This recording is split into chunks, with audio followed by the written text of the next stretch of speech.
Hello friends, आज के इस वीडियो में हम कवर करेंगे D pharmacy second year hospital and clinical pharmacy MCQ number 26 to 30 complete explanation के साथ हम बताएंगे आपको।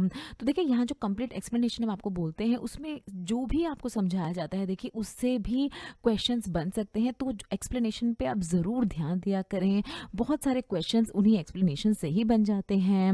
वीडियो स्टार्ट करने से पहले अगर अभी तक बच्चों आपने चैनल को सब्सक्राइब नहीं किया तो प्लीज़ सब्सक्राइब ज़रूर कर लें। हमारे चैनल पे आपको बहुत ही इंपॉर्टेंट कंटेंट मिलता है अपनी फार्मा स्टडीज़ को आगे बढ़ाने के लिए। वैकेंसी अपडेट हम देते हैं, अगर हमें कोई भी इंपॉर्टेंट वैकेंसी लगती है, एमसीक्यू ट्यूटोरियल और भी बहुत कुछ हमको आपको प्रोवाइड करते हैं।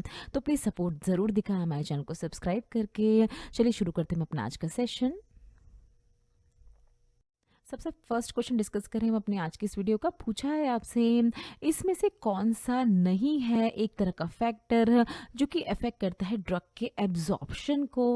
PH of the drug, time of the drug when the drug is administered, time of the day, किस समय ड्रग ली जाती है, सरफेस एरिया एब्जॉर्प्टिव सरफेस का, या solubility of the drug. Answer है इसका ऑप्शन बी। तो देखिए, दिन के किस समय ड्रग ली जाती है ये फैक्टर नहीं है जो कि अफेक्ट करता है ड्रग के एब्जॉर्प्शन को। बाकी pH of the drug affect करता है, क्योंकि देखिए अगर आपने फार्माकोलॉजी में ये टॉपिक पढ़ लिया होगा तो आप जानते हैं कि ड्रग जो है सबसे ज़्यादा एब्जॉर्प्शन ड्रग का होता है स्मॉल इंटेस्टाइन से। क्यों होता है स्मॉल इंटेस्टाइन से? क्योंकि सरफेस एरिया बहुत ही ज़्यादा होता है। यहाँ देखिए थर्ड पॉइंट है surface area of the absorptive surface. तो इसीलिए पीएच ऑफ द ड्रग में देखिए कुछ ड्रग्स जो है वो एंटेरिक कोटेड बनाई जाती हैं ताकि वो स्टमक में डिजोल्व ना होकर स्मॉल इंटेस्टाइन में आए और वहाँ पर उनका डिजोल्यूशन और एब्जॉर्प्शन हो। तो पीएच इफेक्ट करता है सरफेस एरिया, जैसे कि हमने आपको बताया, अभी स्मॉल इंटेस्टाइन के बारे में डिस्कस किया। सोलिबिलिटी ऑफ द ड्रग भी डिपेंड करती है, बट ये क्या है, देखिए किस समय पे ड्रग ली जाती है ये उतना अफेक्ट नहीं करती है ड्रग के एब्जॉर्प्शन को। जब भी मान लीजिए देखिए हमने कोई टैबलेट ली तो ये टैबलेट क्या है, सबसे पहले हमारी बॉडी में जाके डिसइंटीग्रेट होती है, स्मॉल पार्टिकल्स में चेंज हो जाती है। इसके बाद उसका डिसोल्यूशन होता है, हमारी बॉडी में जो फ्लूइड्स होते हैं उनके साथ वो मिलके सॉल्यूशन फॉर्म में चली जाती है और फिर ये सॉल्यूशन फॉर्म में जाने के बाद उनका एब्जॉर्प्शन होता है। तो ये पूरी ही प्रोसेस होती है जहाँ पर किस समय ड्रग ली जा रही है वो ज़्यादा फर्क नहीं डालता है। क्वेश्चन नंबर 27 में आपसे पूछ रहे हैं, देखिए क्या होता है पर्पस प्लेसिबोस का क्लिनिकल ट्रायल्स में।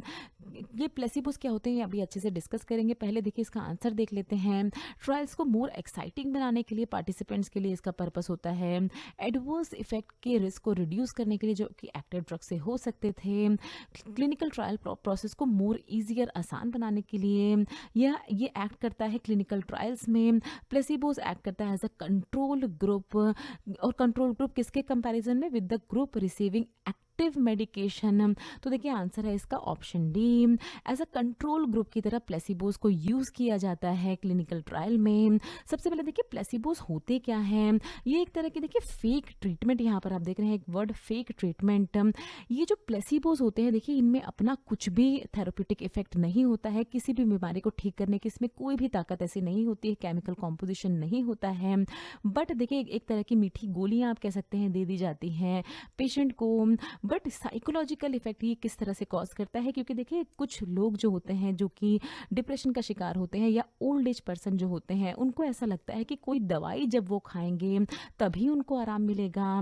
तो डॉक्टर क्या करते हैं, अगर उनको लगता है कि कुछ ज़्यादा फिक्र करने वाली कंडीशन नहीं है उस पर्सन की, तो एक्चुअल ड्रग की जगह, क्योंकि देखिए हर ड्रग का अपना एक साइड इफेक्ट होता है, तो डॉक्टर प्रेफर करते हैं थोड़ी दिन के लिए वो ट्रीटमेंट के लिए ऐसा ट्राई करते हैं कि उनको प्लेसिबोस दी जाएं, मतलब एक तरह की फेक दवाइयां दी जाएं जिसका खुद का कोई भी इफेक्ट नहीं होता है, कोई भी साइड इफेक्ट नहीं होता है, कोई भी थेरेप्यूटिक इफेक्ट नहीं होता है। बट क्योंकि पर्सन को लग रहा है कि वो दवाई खा रहा है, उसकी कंडीशन में धीरे धीरे सुधार होना शुरू हो जाता है। तो इस तरह से काम करते हैं प्लेसिबोस। क्लिनिकल ट्रायल में भी इसको ऐसे ही किया जाता है, एक ग्रुप बनाया जाता है जो कि एक्टिव ड्रग ले रहा है, एक ग्रुप बनाया जाता है जो कि प्लेसिबोस ले रहा है, और इसको फिर कंपेयर किया जाता है आपस में कि किस तरह से पर्सन ठीक हो रहे हैं इन दोनों ही ग्रुप्स में। तो इसलिए इसका आंसर था ऑप्शन डी। क्वेश्चन नंबर 28 में आपसे पूछ रहे हैं, देखिए इसमें से कौन सा एक तरह का मेडिकेशन ऑर्डर नहीं है। पूछ रहे हैं आपसे informed consent order, one time order, PRN order and standing order.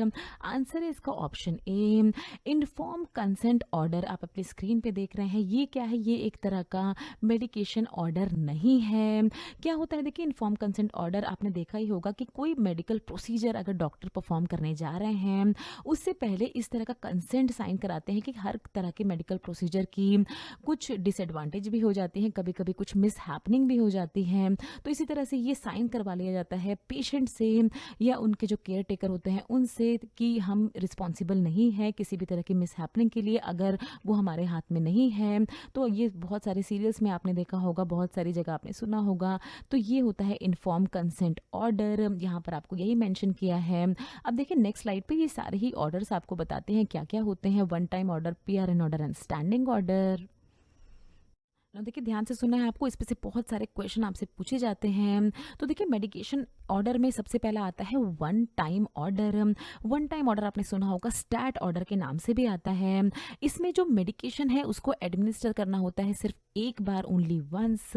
For example जैसे कोई भी अगर सर्जरी करी जा रही है किसी भी पर्सन की, क्योंकि उसकी बॉडी ओपन की जा रही है, तो उससे पहले उनको एंटीबायोटिक्स दे दी जाती है आईवी रूट से, आईवी डोज दे दी जाती है उनको, ताकि किसी तरह की उनको इन्फेक्शन का प्रॉब्लम ना हो सर्जरी के बाद। तो यही आपको बताया गया है। स्टैट ऑर्डर भी वन टाइम ऑर्डर ही होता है, जो कि इमीडिएटली देना होता है किसी, क्योंकि अर्जेंसी होती है किसी पर्सन को। तो ये होता है देखिए वन टाइम ऑर्डर। दूसरी अगर हम बात करें पीआरएन ऑर्डर की, तो ये ऐसे ऑर्डर्स होते हैं जो कि पेशेंट के सिम्टम्स के अकॉर्डिंग उनको दिए जाते हैं। जैसे अगर पर्सन को पेन हो रहा है, नोजिया या ईचिंग, तो जब उनको सिम्टम्स यानी जब पेन जैसी कंडीशन होती है तो उसको दबाने के लिए इस तरह के ऑर्डर दिए जाते हैं। फॉर एग्जाम्पल जैसे ये पेन मेडिकेशन एसिटामिनोफेन देनी है किसी पर्सन को डोज में, इतनी पर्टिकुलर डोज में 4 से 6 घंटे पे, जब व्हेन नीडेड फॉर पेन, तो जब भी दर्द हो तब पर्सन को मेडिकेशन देनी है। ये पीआरएन ऑर्डर जो है, देखिए मान लीजिए कोई सर्जरी अगर हुई है किसी पर्सन की, तो उनको दिए जाते हैं कि 4 से 6 घंटे पे, क्योंकि ये जो पेन रिलीफिंग मेडिकेशन जैसे एसिटामिनोफेन, ये अपना एक्शन जो है वो 4 से 6 घंटे तक ही रख पाती हैं। उसके बाद पर्सन को फिर से पेन होने लगता है, तो इसीलिए ये पीआरएन ऑर्डर बनाए जाते हैं कि पर्सन को जब पेन हो या जब ईचिंग वगैरह की प्रॉब्लम हो उसी समय इस तरह की मेडिकेशंस दी जाएं। लास्ट हम बात करें देखिए स्टैंडिंग ऑर्डर की। अब ये देखिए बहुत बार आप लोगों ने करवाए भी होंगे इस तरह के टेस्ट। ये जो है ऑथराइज्ड प्रिस्क्राइबर यानी डॉक्टर, ये अथॉरिटी देता है किसी लाइसेंस्ड सर्टिफाइड पर्सन को। जैसे जो आप लैब में जाते हैं अपने ब्लड टेस्ट करवाने, कोई इम्यूनाइजेशन करवाने जाते हैं, कोई वैक्सीन वगैरह लगवाने जाते हैं, तो ये डॉक्टर को प्रिस्क्राइब करने के बाद ही डॉक्टर की, और डॉक्टर जब बोलते हैं उसके बाद ही आप जाते हैं इन सर्टिफाइड पर्सन के पास, क्योंकि इनके पास लाइसेंस होता है, सर्टिफाइड होते हैं ये पर्टिकुलर प्रोसीजर परफॉर्म करने के। फॉर स्पेसिफिक कंडीशन, जब भी कोई स्पेसिफिक कंडीशन होती है तभी आप इनके पास जाते हैं। एग्जाम्पल आप देख रहे हैं, देखिए ordering lab test, treatment for certain category. मान लीजिए कि किसी हॉस्पिटल में सीटी स्कैन की फैसिलिटी नहीं है, तो वो उस हॉस्पिटल के डॉक्टर उस पर्सन को दूसरी जगह के हॉस्पिटल में रेफर करेगा कि जाके वहाँ से सीटी स्कैन करवा के आइए। तो ये एक तरह का होगा स्टैंडिंग ऑर्डर। तो आई होप आपको ये तीनों ही ऑर्डर में डिफरेंस समझ में आया होगा। नेक्स्ट क्वेश्चन में आपसे पूछ रहे थे कि इसमें से कौन सा एक कॉमन साइड इफेक्ट है ओपियोइड्स का, इंसोम्निया, कॉन्स्टिपेशन, एंजाइटी या डायरिया। आंसर है इसका ऑप्शन बी, कॉन्स्टिपेशन होता है एक तरह का साइड इफेक्ट ओपियोइड्स का। कॉन्स्टिपेशन मतलब स्टूल पास करने में काफ़ी परेशानी होने लगती है पर्सन को। बट ये जो साइड इफेक्ट है, देखिए बहुत ज़्यादा सोचने वाली बात नहीं होती है, क्योंकि इस तरह के पर्सन जो ओपियोइड थेरेपी पे होते हैं उनको दे दी जाते हैं स्टूल सॉफ्टनर जैसे लग्जेटिव जैसी ड्रग्स, तो ज़्यादा परेशानी उनको नहीं होती है। इस कंडीशन में भी ओपियोइड्स की, जैसे हमने बहुत बार आपसे डिस्कस किया है, पेन रिलीविंग मेडिकेशन होती हैं जब दर्द बहुत ही ज़्यादा होता है पर्सन को, तो दी जाती हैं। पोटेंसी के अकॉर्डिंग आप देख रहे हैं, देखिए फेंटानाइल सबसे ज़्यादा पोटेंट होती है, मतलब स्मॉलेस्ट डोज में ये अपना ज़्यादा इफेक्ट कॉज करती है। इस तरह से यहाँ से पोटेंट, ये पोटेंसी कम हो रही है, तो आप अगर हम फॉर एग्जाम्पल हम देखें तो कोडीन लेस पोटेंट होती है, सबसे कम पोटेंसी में कोडीन आती है। देन ट्रामाडोल आप देख रहे हैं, तो ये सारी ही है ओपियोइड कैटेगरी की ड्रग्स।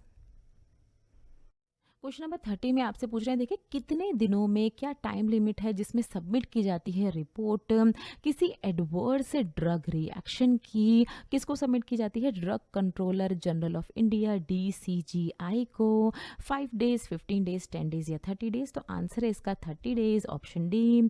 तो ये क्या होते हैं, देखिए ये जो भी एडवर्स रिएक्शन होते हैं, ये drug and cosmetic act and rule 1945 के तहत 30 दिनों के अंदर रिपोर्ट सेंड करनी ही है drug controller general of India को। अगर किसी तरह का एडवर्स ड्रग रिएक्शन हुआ है किसी भी पर्सन को किसी पर्टिकुलर ड्रग से, इस रिपोर्ट में क्या क्या मेंशन करना होता है? देखिए नाम क्या है उस ड्रग का जिससे कि एडवर्स ड्रग रिएक्शन हुआ है, किसको, किसी भी पेशेंट को, so name of the patient mention करना है रिपोर्ट में। नेचर ऑफ द रिएक्शन, किस तरह का ये रिएक्शन हुआ है वो भी मेंशन करना है।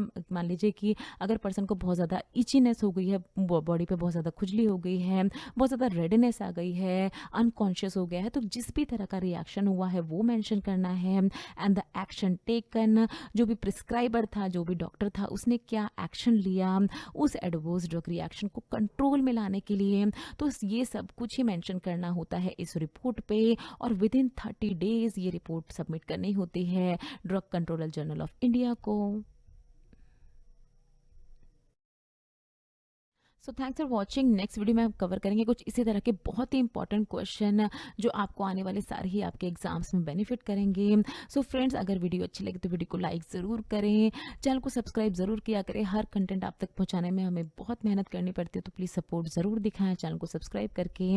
कोई भी अगर सवाल है आपके मन में तो नीचे दिए गए कमेंट सेक्शन में आप हमसे कुछ भी पूछ सकते हैं।